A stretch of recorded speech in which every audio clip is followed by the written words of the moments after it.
Halo, kita live ya malam ini. Kita live lagi malam ini ngobrol-ngobrolin tentang psikologi yang pastinya kamu bisa tanya jawab, bisa tanya apapun yang ingin Anda tanyakan terkait dengan materi atau boleh keluar dari materi nggak apa-apa. Jadi tema kita kali ini adalah bagaimana memutus rantai derita. Ya. Ini sebenarnya saya ingin kasih judul perjalanan suatu gejala, tapi kayaknya lebih asik kalau kita memberikan tema memutus rantai derita. Gitu ya. Kenapa kok saya sebut rantai derita? Karena derita ini sebenarnya kita nggak mau alami, tapi kok tetap ada di dalam diri kita dan kita belajar mengenali mulai terciptanya kecenderungan dari perilaku-perilaku kita yang membawa kita kepada penderitaan. Gitu. Nah, kenapa kok selalu membahas tentang negatif, derita, luka batin dan sebagainya? Karena kalau kita ngerti tentang itu, maka untuk bahagia itu lebih mudah gitu loh. Karena kalau kita lebih aware tentang bagaimana terciptanya suatu kecenderungan pikiran bawah sadar di dalam diri kita, membawa suatu keotomatisan ya. Saya bilang semacam respon-respon yang serba otomatis di dalam pikiran bawah sadar kita. Kita ngerti bagaimana mengendalikannya. Kalau kita nggak tahu, kita nggak sadar bahwa itu ada, maka kita akan sulit untuk mengendalikannya. Nah, kita ngomongin juga nih nanti, apakah sebenarnya perilaku kita yang seperti sekarang ini, orang bilang ini sifat gitu ya, orang bilang ini watak, kita juga bilang ini sifat, ini watak. Apakah memang ini kecenderungan dari dulu memang seperti itu, ataukah sebenarnya adalah hmm, semacam peran di dalam kehidupan kita yang itu tercipta dalam keluarga, peran-peran keluarga, yang itu nanti kita memerankan di peran-peran yang lain, misalkan di peran-peran pekerjaan kita, peran-peran sosial kita, yang sebenarnya peran-peran itu adalah dari keluarga.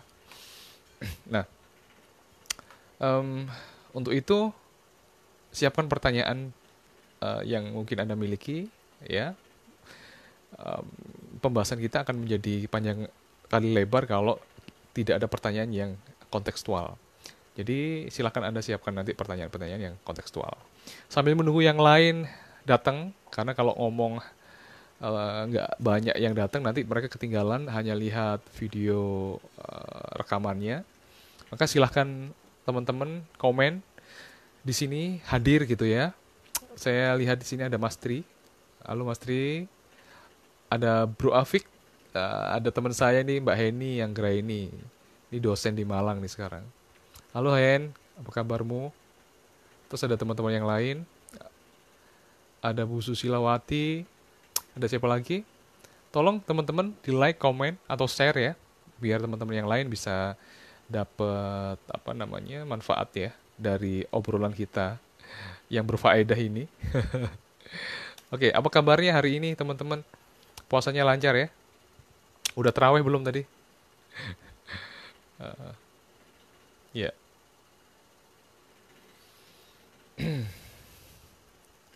Oke, sambil nunggu yang lain juga datang, Mbak Yeni hadir ya. Bu Lili Sugianto, Pak Lili atau Bu Lili ya. Oke, halo teman-teman semuanya. Silahkan tulisan komen Anda di bawah, hadir gitu ya. Atau bisa di-share, biar nanti bisa banyak yang mendapatkan informasi kita. Ada senior saya Pak Irsyad, halo Pak. Gimana nih, jogging lagi nggak nih? Atau jangan-jangan lagi di TP nih? Pak Daniel, wah Pak Daniel dari Malang. Apa kabar Pak? Usaidah hadir, oke. Nanti bisa kita saling diskusi, ini ada beberapa psikolog juga nih yang hadir nih. Pak Irsat ya, Mbak Yeni, Pak Daniel, ini psikolog ini, psikolog-psikolog handal nih dari Jatim. Bu Heni ini juga psikolog. Oke, kita mulai ngobrol deh, kita mulai bahas deh ya. Nanti em, rekan-rekan bisa bisa bisa berikan saya pertanyaan atau topik-topik yang mungkin perlu saya perdalam gitu untuk pembahasannya. Saya ingin cerita tentang perjalanan suatu gejala. Jadi sebenarnya ini kita ngomong gejala dulu ya. Kita ngomong tentang suatu gangguan, suatu kecenderungan melakukan sesuatu yang kita namakan kecenderungan memiliki gangguan. Sebelum nanti kita bahas tentang sifat, sikap gitu. Nah, sebenarnya gejala yang kita munculkan saat ini itu sebenarnya tidak serta-merta sekarang muncul tiba-tiba gitu. Ada orang yang mengalami cemas, ada orang yang mengalami mudah untuk grogi ketika berbicara pada di depan umum misalkan. Lalu suatu ketika dia konsul ke psikolog atau ke psikiater, ke konselor gitu ya, tentang permasalahan yang dihadapi. Lalu konselornya bilang, apa yang membuatmu bisa cemas seperti sekarang ini? Karena kemarin waktu saya semester 7 misalkan, dia sekarang semester 8. Semester 7 saya diketawain oleh teman-teman ketika saya presentasi. Semenjak saat itu saya tidak berani untuk presentasi sama sekali. Dan ketika saya dipaksakan untuk presentasi, saya grogi luar biasa gitu kan. Nah, lalu kita mungkin berpikir bahwa oh, penyebabnya dari anak ini grogi, cemas, akhirnya menjadi trauma, dalam tanda kutip trauma, atau fobia sosial, fobia di depan umum misalkan, itu karena ada temannya yang menertawakan, gitu kan. Nah, kalau kita hanya berkutat pada masalah yang itu sebenarnya agak sulit, karena permasalahannya, penyebabnya bukan di situ, penyebabnya ada di waktu-waktu sebelumnya. Ada orang yang presentasi, ada orang yang berbicara di depan umum lalu diketawakan oleh audiensnya, nggak ada masalah. Tapi orang ini yang datang ke kita, ini bermasalah banget ketika ditertawakan oleh teman-temannya.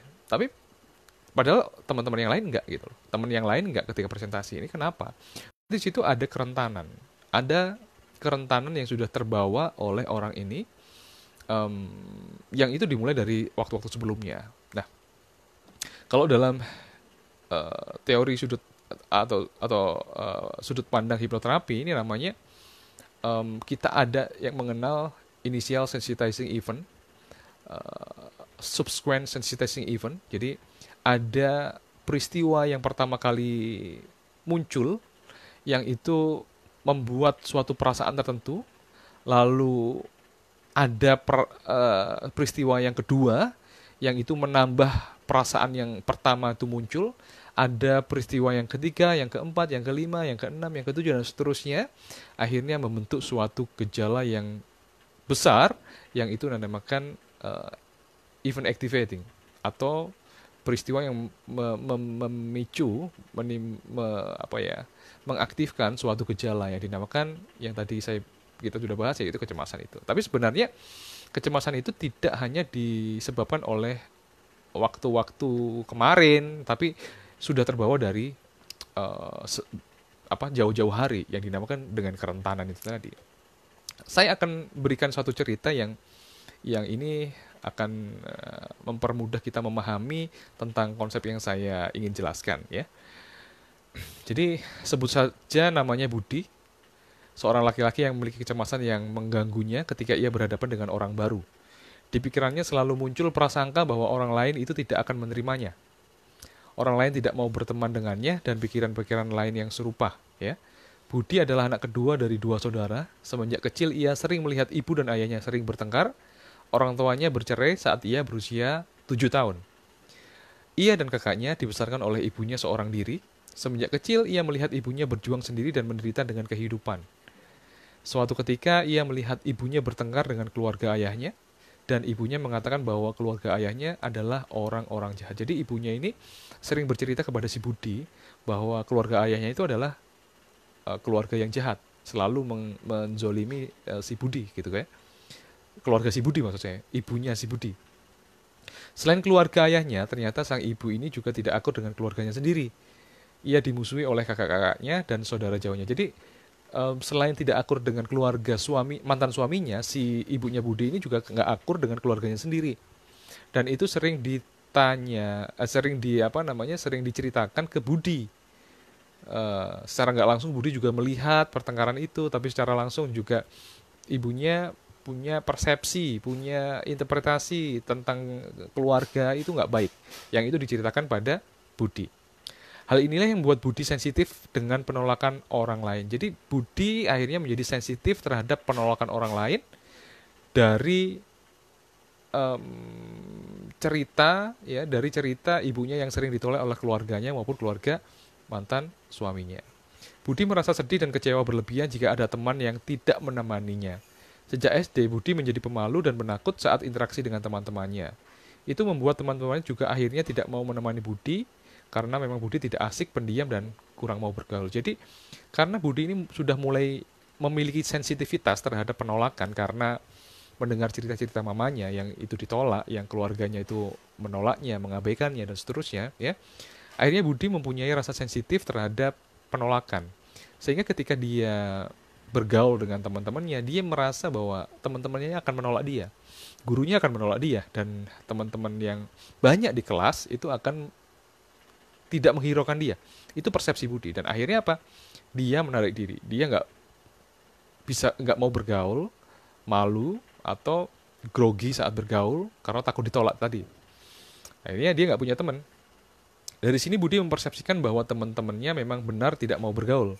Ia menambah keyakinan Budi bahwa orang lain, ini menambah keyakinan Budi bahwa orang lain pasti menolak dirinya. Orang lain tidak ramah dan sebagainya. Karena Budi nggak mau bergaul, takut bergaul, maka teman-temannya juga nggak mau dong berteman sama si Budi yang aneh ini kan.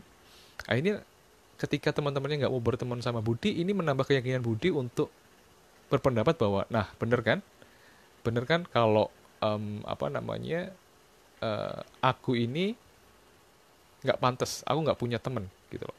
Teman-teman nggak mau tuh temenan sama aku, ya. Seiring perjalanan waktu, ternyata keyakinan Budi tentang penolakan orang lain ini semakin menguat, ya. Waktu SMP ia tidak punya teman dan memiliki pengalaman dibully oleh teman-temannya yang nakal. Jadi waktu SMP kan waktunya bully-bulian gitu. Dia juga dibully nih karena penampilannya culun dan tidak bisa bergaul. Dan itu terjadi sering kali serta menyakiti hatinya dengan amat sangat. Jadi karena dia nggak bisa bergaul, dia sering dibully dan ini membuat luka hatinya itu benar-benar benar-benar benar-benar terasa gitu loh, nggak enak banget gitu. Begitu juga saat SMA dan seterusnya. Jadi ketika kuliah Budi ini sebenarnya menjadi orang yang pencemas, sebenarnya sudah menjadi orang yang pencemas karena self image-nya, dia memandang dirinya sebagai orang yang titik. Itu adalah self image atau citra diri. Dia memandang dirinya sebagai seorang yang titik. Sehingga dari citra diri itu perilakunya, ya, cara ngomongnya, sikapnya, cara berpikirnya adalah orang-orang yang sesuai dengan citra dirinya.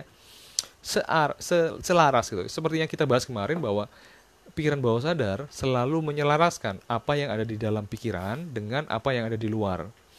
Kalau misalkan nggak selaras, gimana caranya pikiran bawah sadar itu melihat selaras atau dia mensabotase diri? Nah, ini yang terjadi pada si Budi. Jadi dia mensabotase dirinya sendiri untuk tidak bergaul, tidak asik, tidak bisa berteman dengan banyak orang. Akhirnya orang atau temannya memandang dia sebagai orang yang tidak asik, culun, dan sebagainya. Ya. Dan dia mengalami kecemasan gitu. Mengalami kecemasan ketika bergaul dengan orang. Ya. Saat ini Budi hampir kepala 4. Ia masih belum menikah, mencoba menjalin hubungan dengan beberapa perempuan, akan tetapi selalu gagal dengan alasan sang perempuan tidak sayang, tidak peduli dengan karir dan sebagainya. Jadi alasan Budi untuk tidak menjalin hubungan dengan perempuan ini adalah karena perempuan yang ditemui selama ini nggak sayang, terlalu peduli dengan karirnya sendiri maksud saya, dan tidak peduli dengan Budi. Akhirnya apa? Terjadi Budi merasa bahwa dia nggak dicintai, dia nggak dihiraukan dan sebagainya. Akhirnya itu yang menjadikan Budi nggak menikah meskipun usianya hampir kepala 4 gitu. Lalu apa yang kita bisa simpulkan bahwa gejala yang saat ini muncul ternyata riwayatnya ceritanya panjang gitu. Nggak cuma saat ini aja tapi memiliki deretan panjang ceritanya. Dan ini yang perlu kita ketahui bahwa kita berjalan dalam satu tema kehidupan yang dari dulu sampai sekarang itu relevan. Seperti yang kita bahas kemarin ya, bahwa temanya itu biasanya relevan, sama gitu loh. Temanya itu sama. Nah, temanya Budi, ini tema apa menurut Anda? Coba dituliskan di kolom komen, tuliskan di kolom komen, temanya ini tema apa? Kenapa, nak? Bobo? Yes. Ya, temanya tema apa? Tema tema apa menurut Anda? Tema kehidupan dari si Budi ini temanya tema apa? Ya, temanya tema apa? Tuliskan di kolom komen temanya si Budi ini tema apa. Kalau misalkan itu adalah drama gitu, drama Korea misalkan, itu temanya tema apa? Ya. Nah, kalau Budi ini nggak sadar tentang apa yang sedang dialaminya, maka dia akan terus terjebak dengan situasi itu tanpa ia sadari dia yang menyebabkan hidupnya seperti itu. Kalau orang kalau dia bilang ini nasibku seperti ini, aku nggak punya pasangan, aku selalu ditolak orang lain, tapi sebenarnya sikap-sikapnya yang membuat si Budi ini ditolak oleh orang lain atau tidak menarik bagi pasangan, gitu loh. Nah, ini keyakinan-keyakinan yang terbentuk karena ada rasa sensitif terhadap titik, titik, titik. Oke, dituliskan dong di kolom komen. Yang menyimak video ini tolong dituliskan di kolom komen ya. Tolong dituliskan di kolom komen. Kira-kira Budi ini temanya apa? Temanya apa? Nanti kita akan bahas lebih lanjut.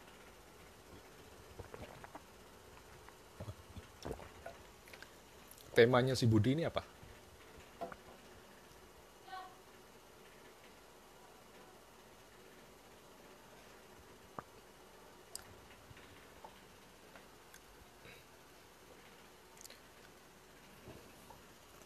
Ted? Gak ada jawaban? Ya, sebenarnya temanya si Budi ini adalah tema tentang penolakan. Yang paling dominan mempengaruhi hidupnya adalah tema penolakan. Ya, ya memang semua orang memang sensitif terhadap penolakan, tapi si Budi ini penolakannya adalah terkait dengan dia nggak pantas diterima oleh lingkungannya. Dia tidak pantas diterima dengan banyak orang gitu.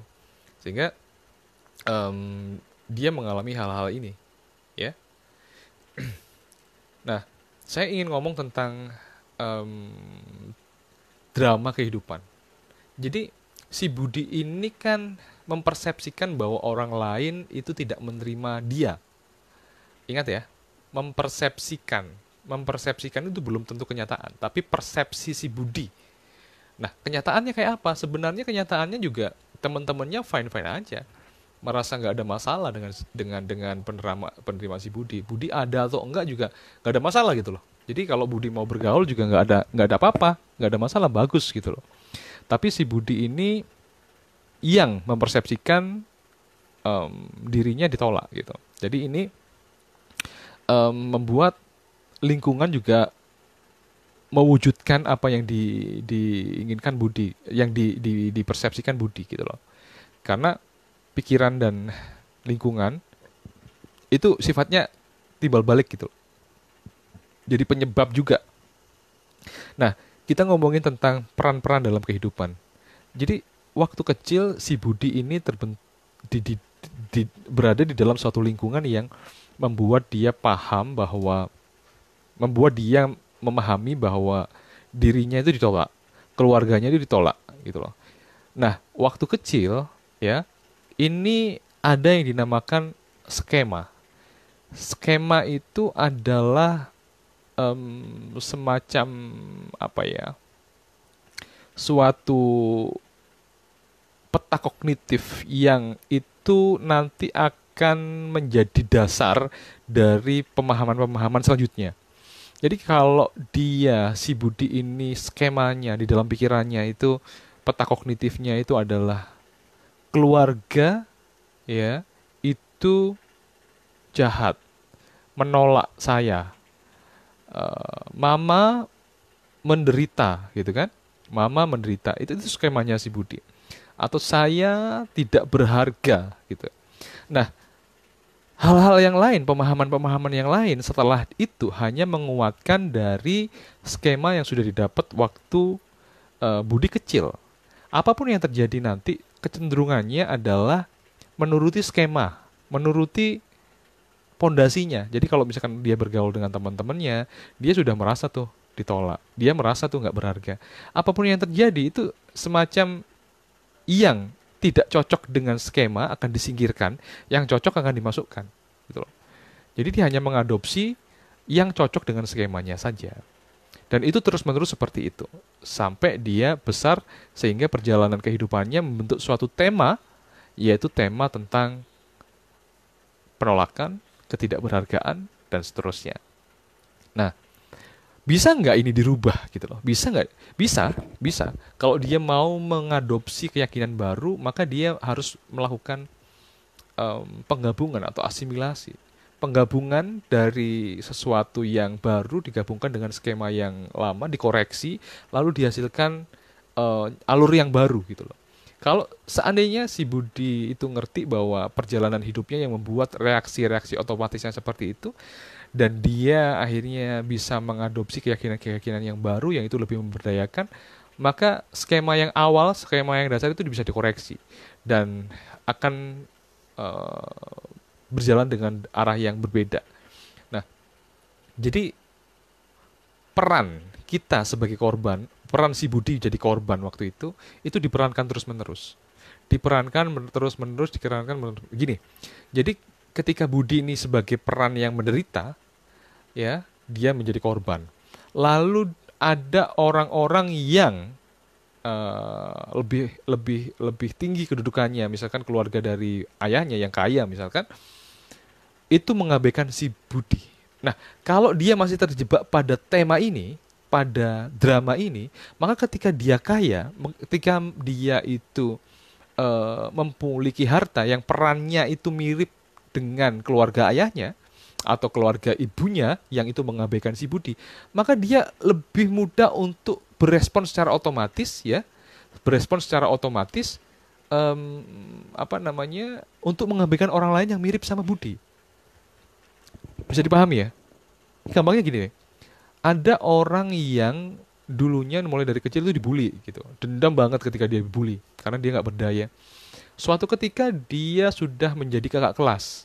Lalu ada adik kelas masuk, ya, yang itu kelihatannya lemah, yang itu kelihatannya nggak punya inisiatif, yang mirip dengan dirinya dulu waktu lemah. Nah, si anak ini yang dulu dibully dan sekarang menjadi kakak kelas, memerankan diri menjadi orang yang membuli, mirip dengan yang membuli dirinya dulu, gitu ya, yang dulu jadi korban sekarang jadi pelaku. Kalau kita masih terjebak pada tema-tema seperti ini, jadi tema ini, film ini harus kita koreksi apakah ini pas apa enggak ya, gitu loh. Nah, kalau enggak, kalau kalau kita ngerasa bahwa kalau kita nggak sadar memainkan peran itu dan emosinya masih banyak di situ, maka kita bisa memerankan yang arah, ya, apa namanya, peran yang lain tapi dalam film yang sama gitu loh. Nah, ini yang perlu kita sadari. Kadang-kadang korban-korban itu bisa menjadi pelaku di situasi yang berbeda dalam peran yang sama, dalam tema yang sama maksud saya. Saya banyak menjumpai itu anak-anak yang akhirnya melakukan pelecehan seksual pada adik tingkatnya, itu dulunya ternyata pernah mengalami pelecehan. Jadi dia semacam menjadi pelaku, ya, dengan bermain di dalam pikirannya dalam tema yang sama tapi perannya berbeda gitu loh. Nah, ini yang saya maksud dengan kita sebenarnya menjalankan suatu peran-peran di dalam kehidupan kita yang kadang-kadang kita nggak sadari gitu. Anda sekarang memerankan jadi apa? Memerankan jadi seorang anak, memerankan jadi seorang adik, padahal ini di setting kerja, atau Anda menjadi seorang kakak, padahal Anda dan kolega Anda setara, atau seperti apa? Sehingga kadang-kadang ketika kita terjebak pada peran-peran itu, kita menjadi tidak harmonis nih dengan apa namanya, dengan eh, rekan kerja kita, dengan bawahan kita, dengan atasan kita, menjadi tidak harmonis karena peran-perannya salah gitu. Di sini kita butuh em, latihan berperan, ya. Tapi sebelum kita bahas itu, ada yang bilang gini, ada yang tanya, saya itu bingung dengan suami saya. Kadang dia bisa jadi suami yang eh, apa namanya, jahat, tegas dan suka kasar. Tapi setelah itu dia menjadi seorang yang lemah lembut dan minta maaf ketika dia setelah dia berbuat salah. Mana sebenarnya pribadi suami saya nih? Apakah dia punya kepribadian ganda gitu kan? Sebenarnya tidak. Dia mempunyai kepribadian yang masih terintegrasi. Kalau perbedaan ganda itu sudah pecah-pecah gitu loh. Tapi ini masih terintegrasi dan masih saling mengingat. Maka ini bukan kepribadian ganda, akan tetapi peran-perannya dalam situasi yang berbeda. Jadi ketika kita berada di suatu situasi yang mirip dengan dulu pernah kita alami, maka kita secara otomatis spontan menjalani peran itu. Nah, tentu saja mungkin Anda akan bingung ya dengan penjelasan saya, tapi Anda bisa tanya dan nanti kita akan bahas secara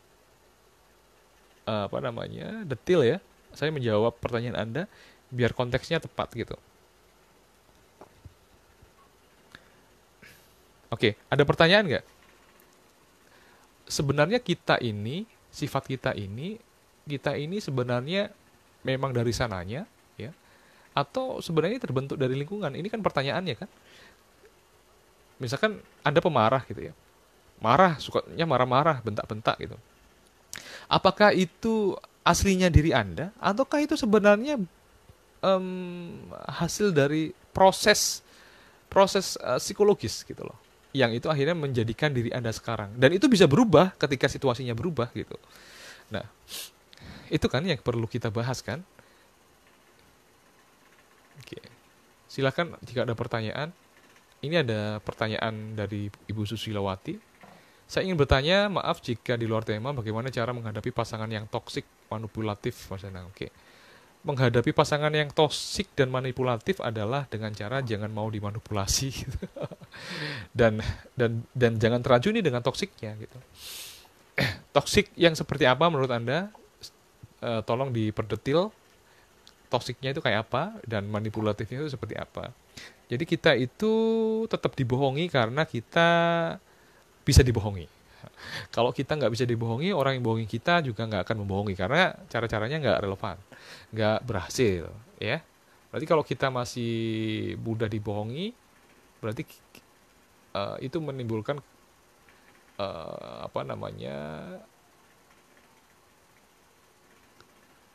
pengulangan-pengulangan dari orang yang memanipulasi kita.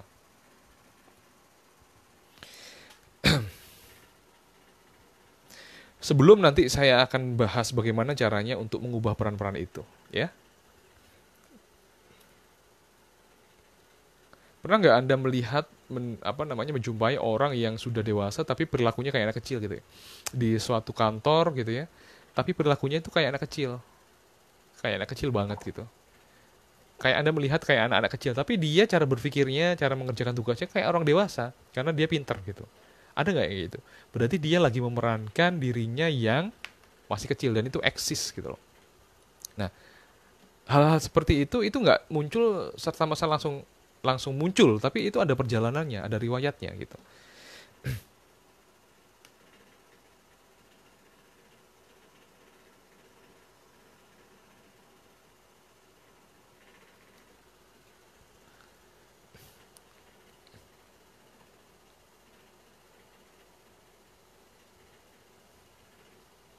Oke, sambil menunggu teman-teman untuk bertanya, ya, silakan untuk memberikan pertanyaan. Nanti kita akan jawab sesuai dengan konteks Anda. Silakan kalau ada yang bertanya. Nah, ada latihan begini. Latihan berperan namanya. Jadi kita ini kan perannya ada banyak sebenarnya, tapi kita menjadi bermasalah dalam suatu lingkup area, lingkup konteks situasi, karena kita memerankan peran yang sama. Misalkan nih, kita di kantor adalah orang yang berpengaruh, orang yang atasan lah gitu ya. Lalu misalkan direktur lah ya, direktur misalkan. Lalu kita pulang ke rumah dengan peran sebagai direktur. Maka itu menjadi konflik peran. Itu menjadi tidak pas, tidak match, dan itu menimbulkan konflik di dalam rumah karena harusnya kita menjadi apa? Kita menjadi suami, ya. Kita menjadi seorang ayah, tapi kita memerankan diri menjadi seorang direktur di dalam rumah. Nah, perilaku orang direktur itu kayak apa sih di kantor? Nah, itu dibawa ke rumah itu akan menjadi masalah. Atau kita membawa peran sebagai direktur ini ke lingkup pertemanan gitu loh. Kita berteman yang dulunya teman-teman SMA, teman-teman kuliah kita seperti teman biasa, teman akrab, lalu waktu jumpa sama mereka, ya, kita tuh berlagak seperti direktur. Nah, itu juga akan menimbulkan sesuatu yang nggak baik gitu, karena konteksnya nggak tepat. Nah, banyak orang-orang yang buta konteks, dia nggak ngerti konteksnya, jadi memerankan dirinya itu sama di segala situasi gitu. Padahal nggak seperti itu. Padahal kita harus memilih dan memilah konteks apa, perannya apa. Nah, untuk membuat kita itu bisa menjadi lebih baik perilakunya dalam menghadapi situasi yang kadang-kadang membuat kita cemas, membuat kita apa namanya, tidak adaptif gitu ya.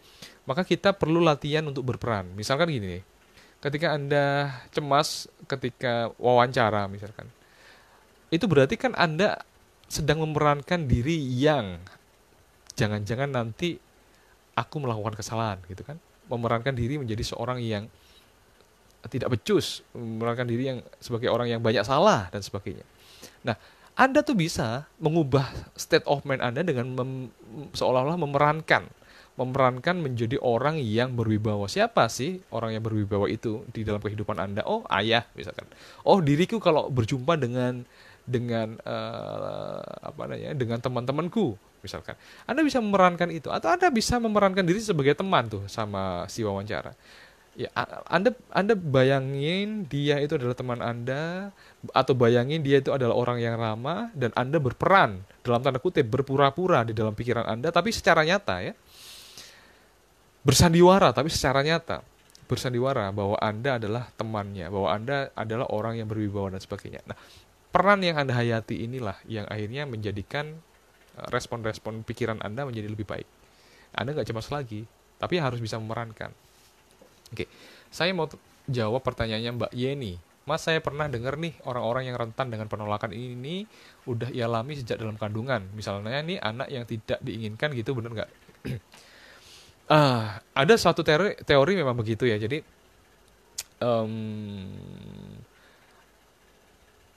Anda mungkin pernah membaca The Biology of Belief gitu ya. Itu buku menjelaskan keyakinan kita itu terbentuk mulai kapan sih sebenarnya. Ada yang menjelaskan mulai dari kandungan gitu kan. Tapi kalau saya sih, penolakan-penolakan di dalam kandungan mungkin sifatnya bukan dari kata-kata, tapi lebih kepada dari perasaan. Jadi gini, kalau ibu mengandung, ya kan, ibu dan anaknya kan jadi satu tuh sebenarnya, baik tubuh maupun pikirannya sebenarnya satu gitu kan. Nah, kalau waktu anak keluar, tubuhnya jadi dua, pikirannya tetap satu gitu loh. Paham ya maksud saya ya? Jadi waktu mengandung itu pikirannya satu, ya, tubuhnya satu kan, jadi satu nih. Waktu anak lahir, tubuhnya jadi dua, dari si ibu dan si anak, tubuhnya dua, tapi pikirannya satu. Makanya sebenarnya hubungannya ibu dan anak ini kuat banget sebenarnya. Anak-anak usia 1 tahun itu ya, itu benar-benar kuat banget hubungannya secara psikis.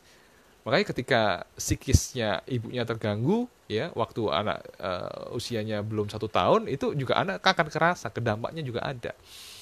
Apalagi waktu si ibu mengandung gitu ya, itu hubungannya langsung. Jadi misalkan si ibu ini merasa terhina, merasa diabaikan. Nah, di situ kan ada respon-respon otak yang mengeluarkan hormon-hormon tertentu, yang itu sifatnya kesedihan, sifatnya marah, kekecewaan dan sebagainya. Hormon itu keluar. Nah, hormon yang terlalu banyak tentang penolakan ini, ya, dengan rumus penolakan ini juga akan sama dengan anaknya. Anaknya juga akan terbanjiri oleh hormon itu. Jadi ketika ibunya itu waktu hamil itu sedih, menyesal, kecewa gitu ya, merasa rendah. Nah, hormon-hormonnya kan banjir tuh, hormon yang terkait dengan itu. Anaknya juga seperti itu, terbanjiri oleh hormon-hormon itu. Akhirnya apa? Dia terbiasa untuk apa ya? Terformat ya. Jalan neuralnya itu sama seperti ibunya, karena di situ ada hormon-hormon yang keluar di situ. Nah, menurut saya sih begitu ya, Mbak Yeni. Jadi bukan berarti diucapkan lalu terekam, ya mungkin mungkin bisa juga seperti itu, tapi saya sepemahaman saya dari literatur yang saya baca lebih ke arah biologinya, ya lebih biologinya itu tadi, ya rentan terhadap penolakan, ya memang eh, diakui atau enggak ya, saya sering tuh nangani klien-klien yang jadi kayak semacam kepribadian sizoid gitu ya Mbak Yani ya. Jadi kayak dia itu nggak peka sama orang lain, terus emosinya itu datar, ya, afek datar, nggak bisa empati, nggak bisa apa namanya meluapkan emosinya dengan apa, bukan meluapkan ya, mengekspresikan emosinya dengan baik itu karena ada penolakan-penolakan waktu kecil. Ya, tentu saja setelah itu kan juga ada ya fase-fase perkembangan 0 sampai 3 tahun, 3 sampai 6 tahun ya. Nah, respon dari orang tua juga akan mempengaruhi juga karena anak nangis itu kan anak nangis itu kan karena dia merasa nggak nyaman gitu ya. Lalu ibunya mengangkat set. Nah, itu ada konektivitas di situ. Ada attachment di situ sama orang tuanya ketika si bayi nangis karena ngompol, orang tuanya tanggap karena bayi lapar, nangis, orang tuanya tanggap. Nah, di situ ada kayak semacam stimulus respon dan ada konektivitas gitu loh. Ada nyambung gitu loh ya. Itu berpengaruh pada perkembangan sensori integrasi dari si anak itu tadi, apalagi anak yang suka digendong itu akan nyambung banget. Nah, anak yang sering diabein, nangis dibiarin gitu ya, nggak digendong, alasannya orang tuanya adalah biar nggak tuman gitu ya. Tahu tuman itu apa ya? Jadi biarin aja biar nggak cengeng gitu ya. Nanti diam-diam sendiri. Ya memang dia akan diam dan dia belajar untuk nggak nangis, ya akan belajar untuk nggak menghubungkan tangisan dengan nggak menghubungkan apa namanya tangisan dengan pemanggilan orang tua, tapi dia akan merasa diabaikan karena apa, akhirnya dia nggak bisa connect tuh sama dunia luar. Akhirnya apa, dia ya kayak autis gitu loh, menarik diri di dalam dunianya sendiri ya. Jadi itu yang menjadi eh, proses yang bisa saya jelaskan bahwa ada anak-anak yang merasa ditolak karena ada proses-proses yang yang seperti itu ya, penolakan-penolakan itu. Oke, kira-kira ada yang ditanyakan lagi teman-teman?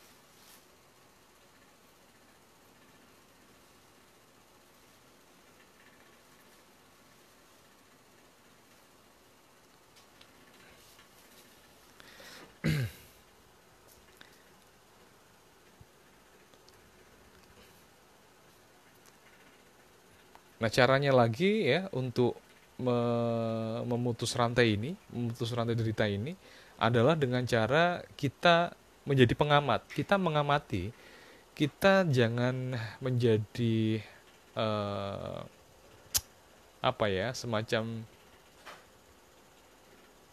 orang yang perilakunya itu otomatis gitu.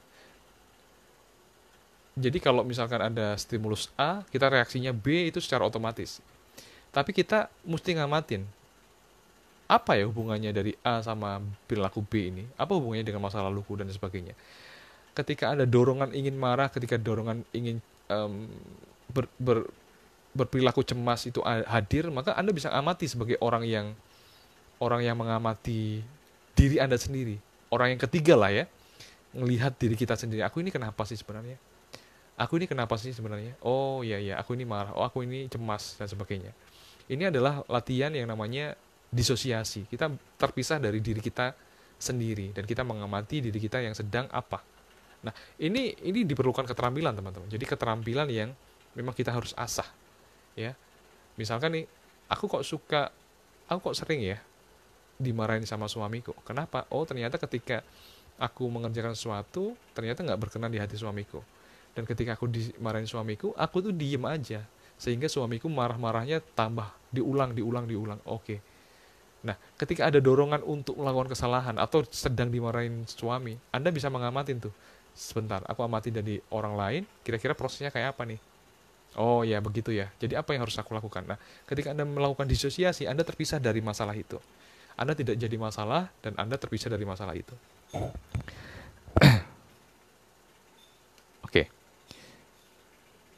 Kira-kira ada yang ditanyakan, teman-teman? Ada yang ditanyakan? Kalau nggak ada, nanti kita bisa sambung lagi di hari berikutnya, besok ya. Ini saya tadi harus mengerjakan pekerjaan yang harus saya selesaikan, jadi jam 9 baru live. Mungkin besok kita bisa lebih sore kali ya. Bisa lebih sore jam-jam 8 setelah tarawih. Kita akan membahas tentang emosi adalah alarm. Jadi kalau tadi kita membahas tentang perjalanan suatu gejala, suatu penyakit, suatu sifat, suatu sikap ya.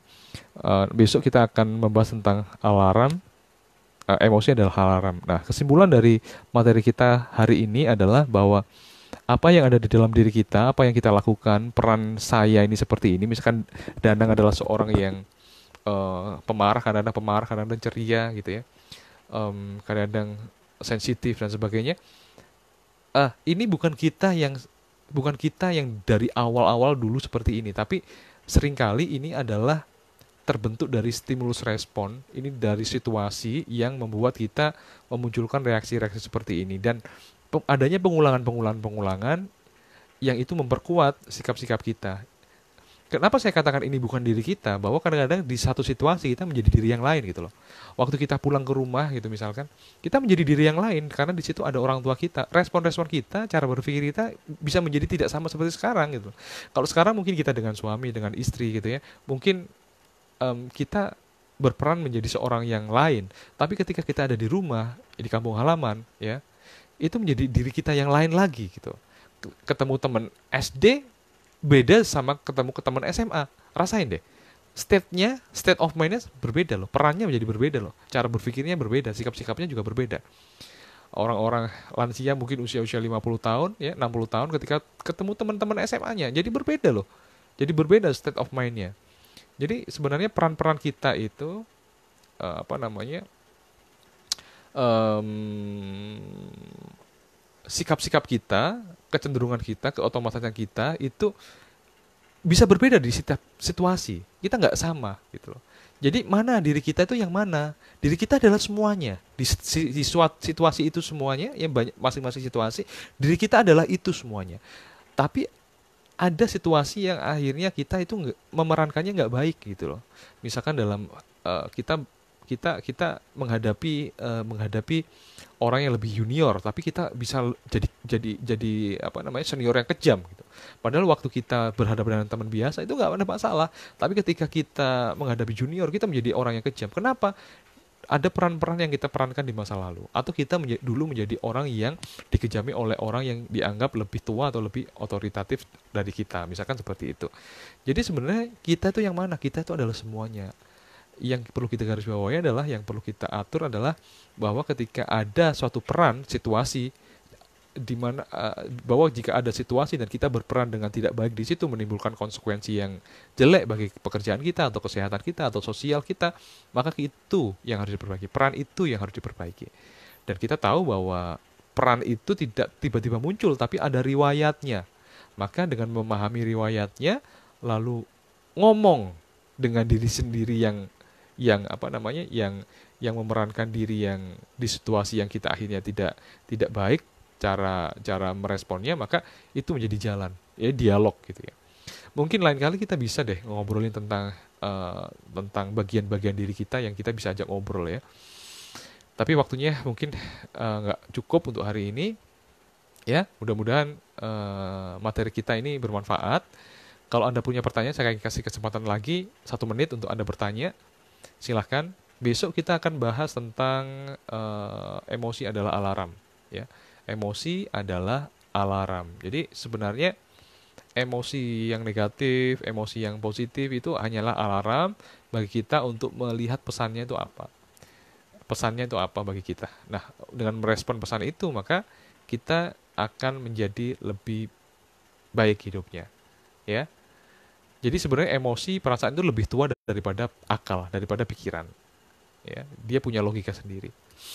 Nah, oke teman-teman semuanya, ya saya sapa mulai dari eh, yang baru hadir, Mas Robi, Mas Fahri, Aldora, Mas Topan, Aji, Rosnalisa, Mbak Linda, Susilawati, Orija Sativa, Nugroho Agus, Pak Nugroho, Ning Nathan, ya. Ada Ibu Andi Susana, Juliani Jestri, Ibu Laurencia, Mas Eko Miliarder. Terima kasih sudah hadir. Ada pertanyaan ya? Oke, Bu Saidah Nuria. Berarti nggak apa-apa ya Pak kalau terus-terusan di lingkungan yang nggak mendukung, memicu munculnya initial event activating, memicu munculnya diri kita yang bermasalah itu tadi ya. Iya kalau misalkan lingkungan itu Anda tinggalkan, misalkan itu pergaulan ya, Anda bisa tinggalkan itu. Sampai Anda bisa membentuk diri Anda yang lebih baik, baru setelah itu Anda masuk lagi ke pergaulan itu, Anda nggak akan terpengaruh. Masalahnya adalah ketika Anda ada di pergaulan itu, ada di lingkungan toksik itu.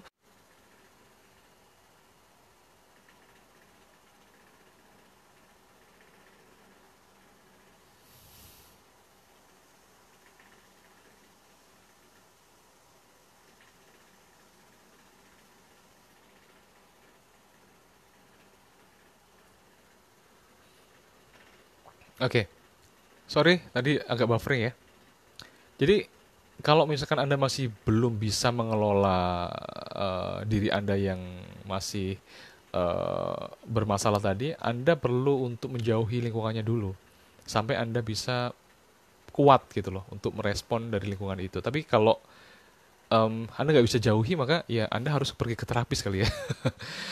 Tapi yang jelas gini, latihan tuh bisa kok. Latihan tuh Anda menerapi diri sendiri bisa. Jadi Anda perlu aware tentang lingkungan itu memicu Anda seperti apa, memicu apa gitu. Jadi kata-kata apa yang memicu Anda, perilaku-perilaku apa di situ yang memicu Anda. Terus setelah itu ketika Anda terpicu nih, Anda harus ngamatin dari sudut pandang orang ketiga, aku ini lagi ngapain sih? Aku ini perasaanku kayak apa sih? Oke, oke, aku bisa tahan deh. Aku bisa tahan, aku bisa tahan. Terus Anda sugestikan pada diri Anda sendiri untuk melakukan apa. Nah, Anda harus putus polanya. Kalau tadinya dari A ke B, ya, Anda bisa muter tuh dari A ke C, ya. Jadi respon Anda harus berbeda dan itu bisa Anda ulang-ulang, ulang-ulang terus menerus. Akhirnya itu membentuk suatu respon yang baru, ya. Itu bisa banget. Jadi kita nggak harus menyalahkan dari situasinya atau lingkungannya, toksik atau enggak, tapi bagaimana cara kita merespon itu yang lebih penting sebenarnya. Tapi kalau misalkan itu benar-benar toksik dan mengganggu Anda, ya Anda harus melakukan hal-hal yang diperlukan ya agar Anda tidak terpengaruh. Ya mungkin mengambil jeda boleh. Tapi kalau itu nggak bisa sama sekali ya berarti dari diri Anda harus ada apa namanya perubahan, harus ada perubahan gitu. Oke, jadi gitu ya. Ibu Saidah Nuriyah, adakah pertanyaan lainnya buat teman-teman? Kita lagi bahas tentang memutus rantai derita gitu ya. Yang ini disebabkan oleh perjalanan dari psikologis kita, yang sebenarnya sifat kita saat ini itu bukan bukan sifat kita yang asli sebenarnya, tapi kadang-kadang dipengaruhi oleh pengalaman-pengalaman masa lalu yang bertumpuk sehingga membentuk suatu tema tertentu. Suatu tema yang kita mainkan terus-menerus. Dan kalau misalkan kita nggak sadar kita mainin tema ini, maka nanti kita akan masih terjebak dengan tema-tema ini lagi dan lagi gitu ya. Nah, ini juga berkaitan misalkan Anda ingin lebih sukses gitu ya, tapi di dalam diri Anda masih memerankan bahwa tema-tema tentang ketidaksuksesan, maka ini juga akan menghambat state of mind Anda untuk merasakan bahwa dunia ini berkelimpahan atau Anda mampu, Anda bisa. Ini akan menghambat Anda gitu loh. Jadi yang perlu Anda perbaiki adalah respon-respon Anda terkait dengan stimulus yang sering Anda jumpai, yang itu respon-responnya otomatis gitu. Anda harus menganalisa itu. Oke, begitu dulu teman-teman. Mungkin kalau ada pertanyaan silakan, tapi kalau enggak saya bisa akhiri. Anda bisa apa namanya, jumpa lagi besok, kita ngobrol-ngobrol lagi tentang emosi adalah alarm, ya, bagaimana emosi ini, emosi negatif bahkan itu membawa apa namanya, alarm yang bagus gitu ya. Saya besok juga ingin cerita pengalaman saya yang agak agak apa ya, agak supernatural kali ya. Ketika saya naik pesawat itu saya ada perasaan yang luar biasa nggak enak, ada prakognisi atau kayak semacam muncul gambar di dalam pikiran saya bahwa apa namanya, ada sesuatu di situ yang rusak gitu. Nanti besok saya ceritain detail ya. Nah ketika, dan itu kuat banget, perasaan saya nggak enak banget di sini ketika saya masuk pesawat. Bener tuh, pesawatnya ternyata rusak di atas. Untungnya semuanya selamat.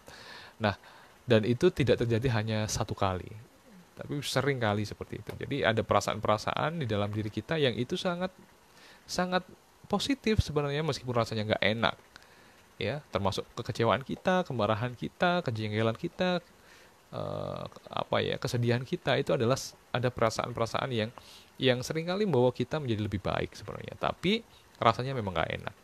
Yuk kita besok bahas ya tentang emosi adalah alarm. Silahkan teman-teman, jumpa lagi besok sama saya di Facebook ini ya. Terima kasih untuk teman-teman, Pak Nasri baru hadir ya, Pak Hari, Juliani, dan teman-teman yang lain. Terima kasih sudah hadir di Facebook Live saya. Eh, Bisa juga add di Instagram saya di Danang Psikolog, atau juga masuk ke Instagram saya, ke Telegram saya. Klik aja nanti channelnya Danang Baskoro. Nanti di situ akan saya berikan tulisan-tulisan yang rutin selama bulan Ramadan ini terkait dengan self healing. Saya juga apa namanya, ada buku baru, bukunya berjudul Self Healing. Jadi nanti ada tulisan-tulisan yang lebih detail ya, detail tentang self healing itu seperti apa, yang awam banget, untuk orang awam bisa dipahami, nggak terlalu rumit. Dan juga ada 9 bonus, 9 audio terapi sebagai bonusnya untuk berbagai macam gangguan. Nanti informasinya akan saya share di Facebook, di Facebook profile. Begitu dulu ya teman-teman. Saya ucapkan terima kasih, selamat berpuasa. Semoga puasa kita selama 1 bulan ini diterima oleh Allah Subhanahu Wa Taala dan menjadikan kita menjadi manusia yang lebih beriman dan bertakwa. Saya akhiri, assalamualaikum warahmatullahi wabarakatuh. Selamat malam, salam dari saya Danang Baskoro, psikolog.